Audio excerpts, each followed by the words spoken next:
Okay, I guess I'm live. Hi, everyone. Welcome to Coaching to Flourish. It's just me, John Andrew Williams, all by my onesie. Raj is out this week, so I'm just going to hold it down myself and finish out Allison's recording because I realized that's what we said we were doing last week, and it is time to finish this thing out. Happy Tuesday. Happy April 2nd. Fun fact, 20 years ago today, I took my very first life coach training program, and or it might be 19 years. I have to look back and see, but I think it's 20 years. I think it was 2004. Could be 2005 though. I took my very first life coach training program weekend, and yeah, it's been a while. It's been a minute. So here we are, first weekend, first couple days in April. I always thought it was kind of fun too that I started my life coach training on April Fool's Day weekend, which was meaningful at the time. I don't know how much it is now, but it's kind of fun. And here we are, so many, almost 2 decades later, doing it in this space. I am going to jump in and finish out this one with Allison here, who's been an amazing client and has been, really looking at something that really matters, and the generosity of her clienting is lovely, and I want to do it on her, finish this out, and we'll go to another recording next week. Here, I'll share my screen. Here we go. But of course, the parameters were always so solid, like just went to that little, There we go. Where's the inspiration kind of thing. And so it's just about doing it, letting go of any kind of perfectionism that always gets in the way.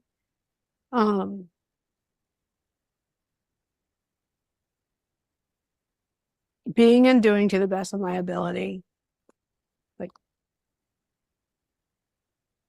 Yeah. It almost feels like there's a new perspective emerging, like your approach to work, like even the narratives around work. What's a character like what do you feel like is a characteristic of the new perspective, or not toxic? I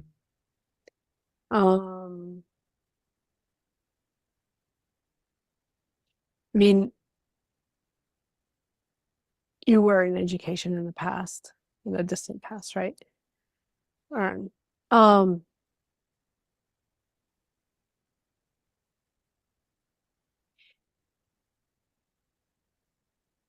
Actually rediscovering what are my own terms. Yeah.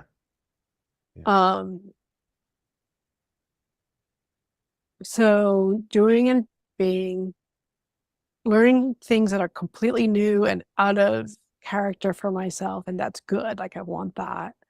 And also being able, like making decisions because I believe that, yep, this is right, or let's try this, let's see where this lands. And actually having that agency. That's it. It's not so much on my own. It is, but it's the more important word here is that agency. All right, so let's play a game, everyone listening along. What is the question that you would ask on that little clip right there? Agency seems to be that's just the low-hanging fruit. But yeah, what question would you ask? I'll give it a couple seconds. If I were to come up, I'll come up with a new one too. And then we'll see which question I came up with on this too in real time.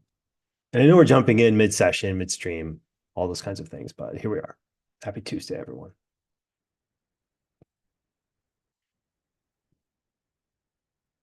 I'd ask her something around what are you realizing about your agency, or what kind of capacity when you lean into trusting your capacity, which to me, agency, capacity, they're synonymous in a lot of ways. If we're looking at how you can, when you trust your capacity, it's a different thing than trusting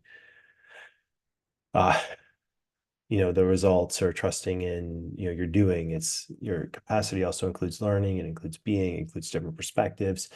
I think there's another thing in there too. She said earlier about perspectives. It almost feels like there's a new perspective happening is my prompt. I was leading totally at that point in time, but I was feeling it And I was hoping that she'd get to some place because I'm looking at this thinking, okay, probably 5 to 7 minutes left in this session.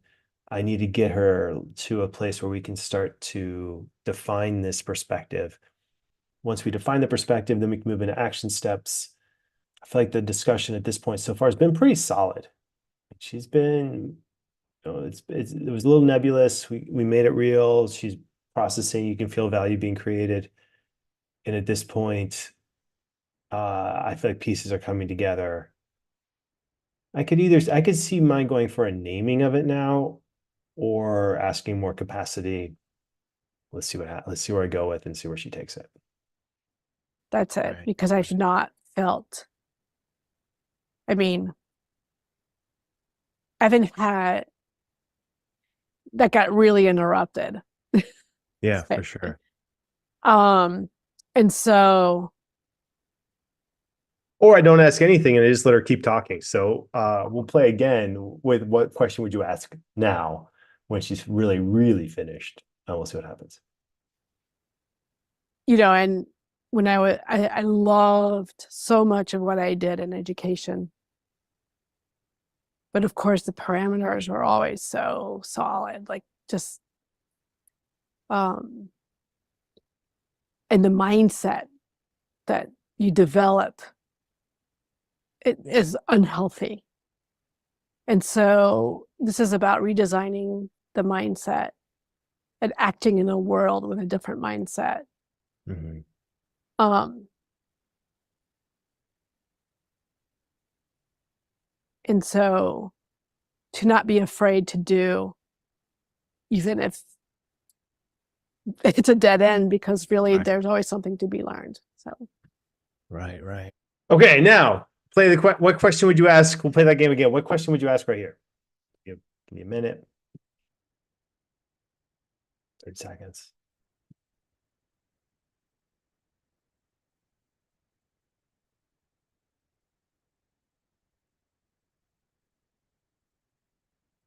Okay.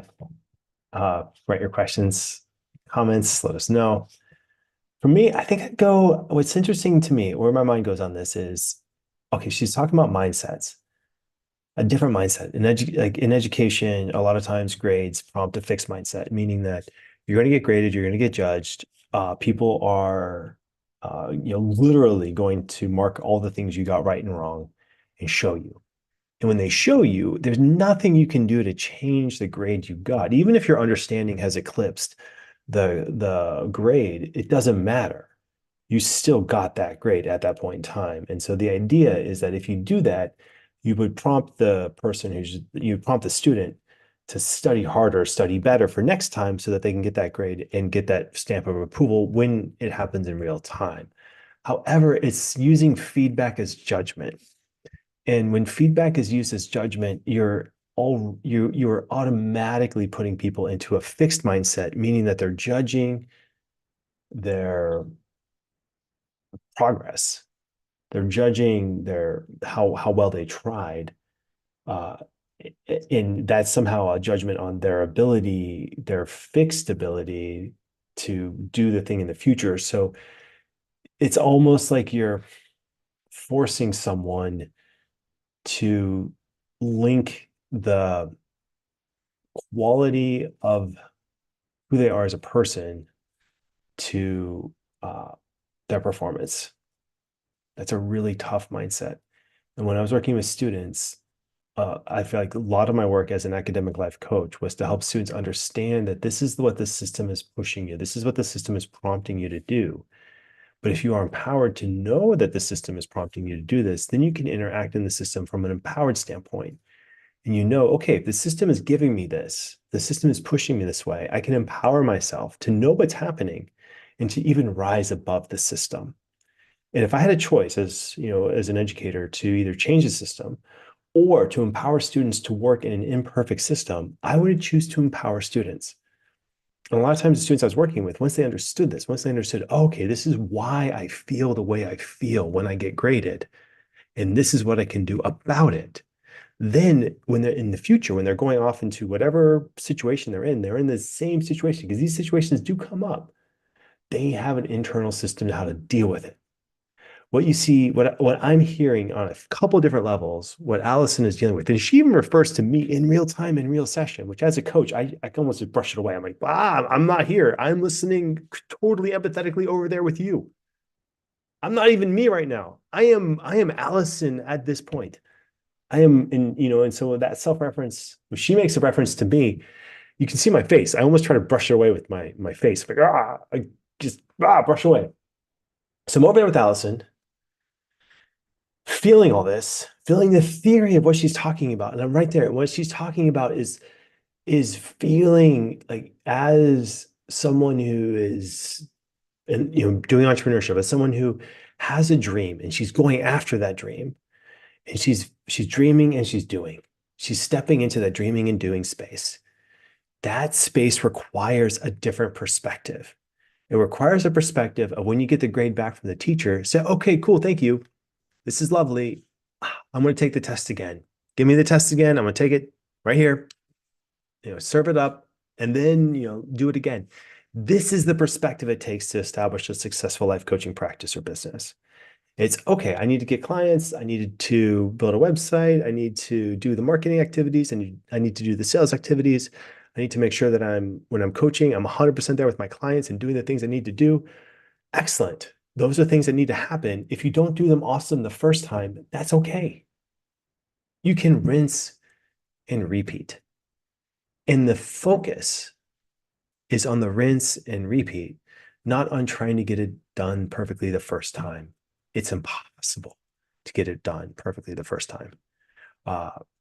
And it's all about the rinse and repeat.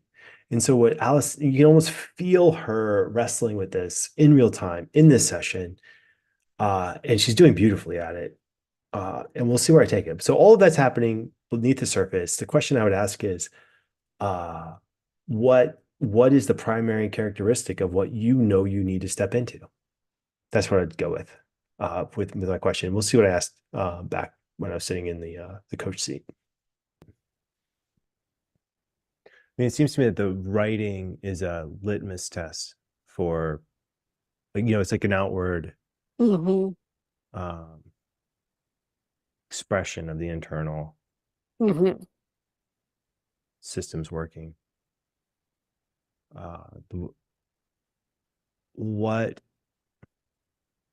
Let's say between now and 2 weeks, what are the we'll call it gentle goals that will test the efficacy of this conversation? I like that question. It's not my favorite, most elegant question, but it's okay. I like it. The preface is interesting. I'm usually not a fan of prefaces in this, but I mean, like, hey, let me explain where my question is coming from, or why this question, or why this thing. I think I would have liked, listening to it now, a little bit of deeper dive and a more clarification of defining the perspective that we're going to work with here. But this isn't bad. I'd say this is okay. If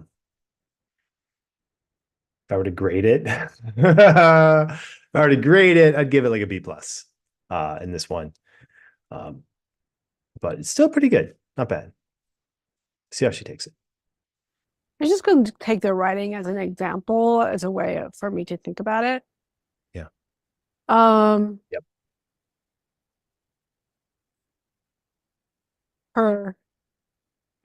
My sense too, why I went with writing is because I wanted to make it real and tangible. And exactly what she did there. I want to pick the writing just to make it something like is exactly what I was going for as a coach. I'm feeling pretty at this point in time. I'm feeling pretty good as a coach. I'm like, all right, we're there. Whatever's going to come next is probably going to be pretty good. Let's see what happens. Our discussion yesterday, being playful, just play with it. Okay. Good. So that would mean, even like today, I'd said, I have a little bit of, this weekend, because I have several projects, but just even writing like brainstorming and getting be playful about the brainstorm, like not worry about whether it's something I'll actually want to write about or not. Having and just as a, being open to the fact that something will come up. And in writing gibberish, if that's all I can produce. Yeah. I love it. Gibberish writing. I'm just going because it's always so important for me it's like it's just right. It really catches my imagination, blah blah blah blah blah. So I'll write gibberish instead. Oh my goodness. I am feeling very good as a coach at this point in time. Thinking, yes, like this session is right on. She did all the things. It really did come together. She having a playful perspective. So we have a name, we have a defined. It's piggybacking on a conversation she just had. So she's already putting this into the ecology of her life. And then we have, almost action steps, gibberish writing. Like she's breaking down years of conditioning of having to get it right the very first time. And you can feel the joy. It's the joy that we all have when we're kids. You can feel this kid-like joy in Allison's energy. As a coach, I'm feeling very, very good about this session, where we're at with this. Well, let's see how it goes. That's fun. That is fun.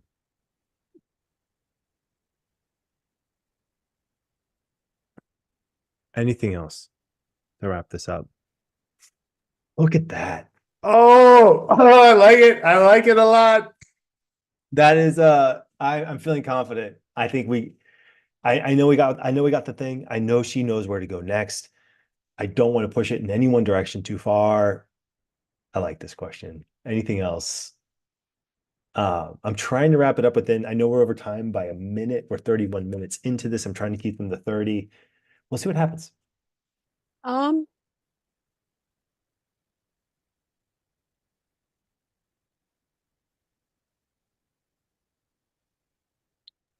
just going to continue to write down the word experiment. Mm-hmm. It's actually been it's wonderful to experiment. And so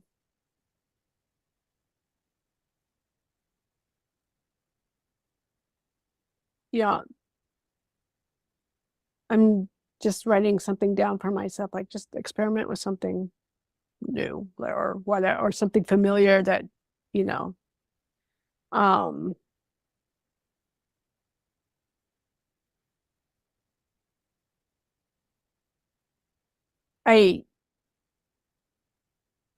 I joined the ICF, like some sessions with ICF Switzerland. And that was fun. That was really wonderful. And so to do even things like that where I'm just putting myself out there in ways that maybe I don't expect, for the fun of it.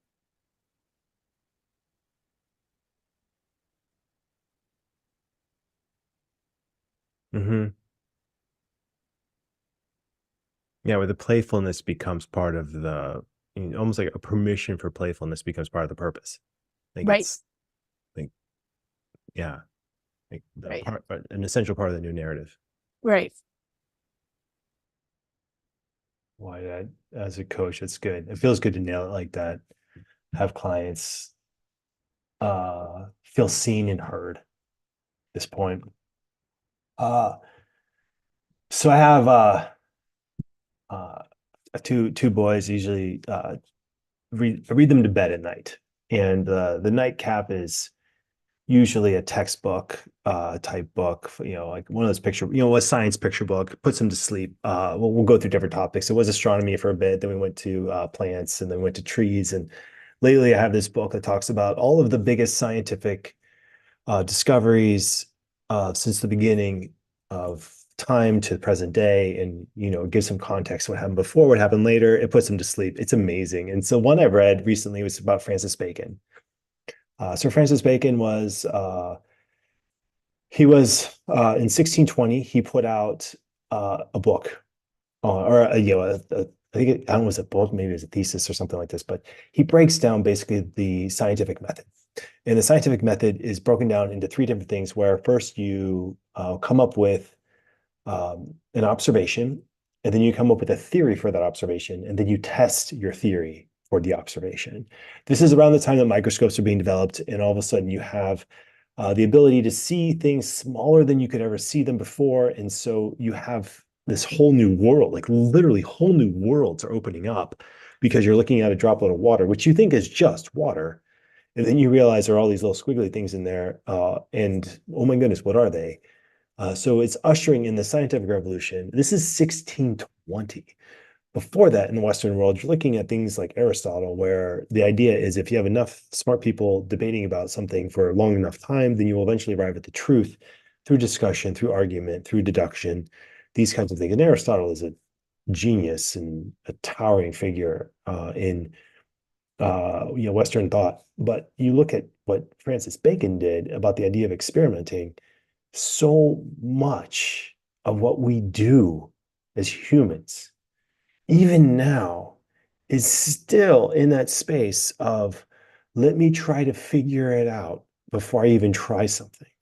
Like, let me deduce, let me guess, let me say this is what needs to happen.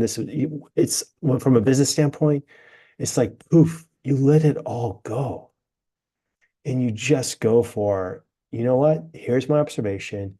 Here's my theory. I'm going to run this experiment and see what happens. If we break this down for Allison, where she's at right now, the Aristotelian idea is, well, let me figure out like what I want to write about, like how it needs to happen. Like, there's a lot of figuring out, deduction, guesswork. From an experiment, scientific method standpoint, it's, I have this new perspective, this playful perspective. And this playful perspective invites me to experiment. It invites me just to try out whatever, and then I can create a theory for it. It's almost like she's creating a new theory of playfulness that she then can experiment in this next, 2 weeks, 3 weeks between coaching sessions. It lines up with literally a revolution in the way that we approach our lives. And it mimics the revolution from the Aristotelian ideas of thinking to the scientific method idea of thinking that ushered in the scientific revolution. So here we are, right? All of this condensed into a 6-minute so far coaching clip. All of that is happening beneath the surface, and then we're wrapping this up with what are the specific action steps. Okay, she's going to look at writing as, and I'm pushing her because I've had sessions with her before where we've had writing goals. I also introduced a little bit in there this idea of a gentle start, the idea of, okay, like let's try it. Your experiment doesn't need be this big bold thing. I found that the most useful experiments in my life, in the lives of clients I've worked with, are the little ones, the gentle start ones, the ones where it's like, where you think, I've had this amazing insight, I've had this amazing idea. Now let me see, what is the gentlest way that I could experiment and try starting this out to see if it's for me? That's it. So we'll see where Allison takes it. And this is all the things I'm thinking about. Maybe not the Aristotelian and Bacon. This session was filmed before I've read. I just read this 2 nights ago. That's why it's also fresh. But the idea of, where Allison is at, we'll see where I take it. I probably will take this to an action step, but we'll see. We'll see. If I were on my top of the game, I would say, okay, what are the action steps? Where we're at right now? We'll see where I can take this from here. Yeah, that makes sense. How do we do on the original agenda for today? I just wrapping it up. Good. I think part of what I'm understanding is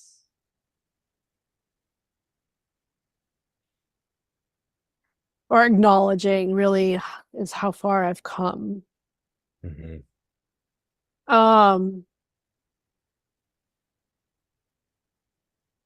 And also knowing I don't want that in and of itself to become its own tyranny. Yeah. And that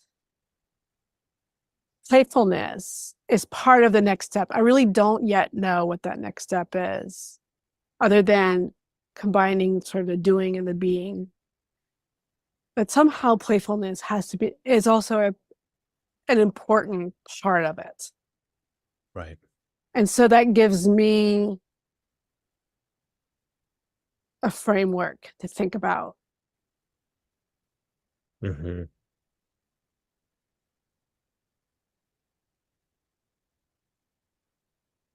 Yeah. Like I'm feeling an odd tangibility even to the abstraction.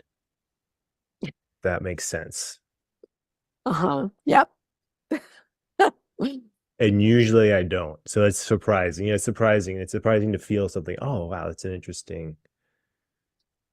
I can see where you're going with it. And yeah, I mean, it I'm curious too, to see, the next 2-3 months, Mm-hmm. because it's clear there's so much internal growth. Mm-hmm. Yeah. It's Yes. going to find outward expression. And how did you say an odd tangibility? No, Yeah, an odd sense of tangibility to the abstraction. to the abstraction. Yes. Oh, wow. It feels very clear, even if it's not. I know. Yes. Yeah. All right. So we end here. All right. So what I feel like I was in at that moment and feeling like, okay, like this is where Allison is at, and this is why I think this is pretty solid, is all of the ideas of she is shifting to this sense of uh she is she's breaking old mental emotional habits of judging herself uh based on the outcome alone, based on I need to get it perfect or I need to get it right before this thing happens, right? That's what I was feeling in this session. As a coach, if I were assessing this from external standards, I think this is a miss. I think the last couple minutes are a miss. I think what happened is I knew about 6-7 minutes into it, yeah, this is an amazing session. That's an amazing insight. I can feel it. She's bringing it. She's doing it. That insight's good. Uh, and I felt a sort of confidence. Even that question, what else? That's a confident question. I know I'm doing a good job as a coach. That led to me missing the action steps. I should have, as a coach, to make it stronger, asked her, what are the action steps? What's going to make this tangible? Like, what are the real things that you're planning on doing in the next week that we can test the strength of this perspective? If I were on my A game completely, that's where I would have gone with this. So I leave this session, yeah, it's a miss. I would say, would I send this to the ICF for them to assess it from an MCC standard? No, I would not. Because these last minutes, I know what they would say. And they would say exactly that. They would say, this is a miss. I could have gone to action steps. I did not. I let her off too easily. The idea of tangibility to abstraction, it's a sweet concept, but then let's make it even more real with what are the specific steps you're going to be doing in this next week? That was the key question that I did not ask, but looking back, I wish I had. Overall, though, I think this session is pretty strong. My best session, no. A strong session, yes. Is the client getting value? Yes. Would I stand by this session and share it publicly with everybody? Yes. Are there things wrong with it? Things I could have done better, absolutely, but that's pretty much always the case. So yeah, that's my analysis of the last 10 minutes of this. And thank you all for listening, being a part of it. I think Raj is back next week. We have more demos lined up. I think we have at least 3 or 4 in the queue. So yeah, I'm very excited to share these. I'm having a good time listening to these coaching sessions. I hope you are too.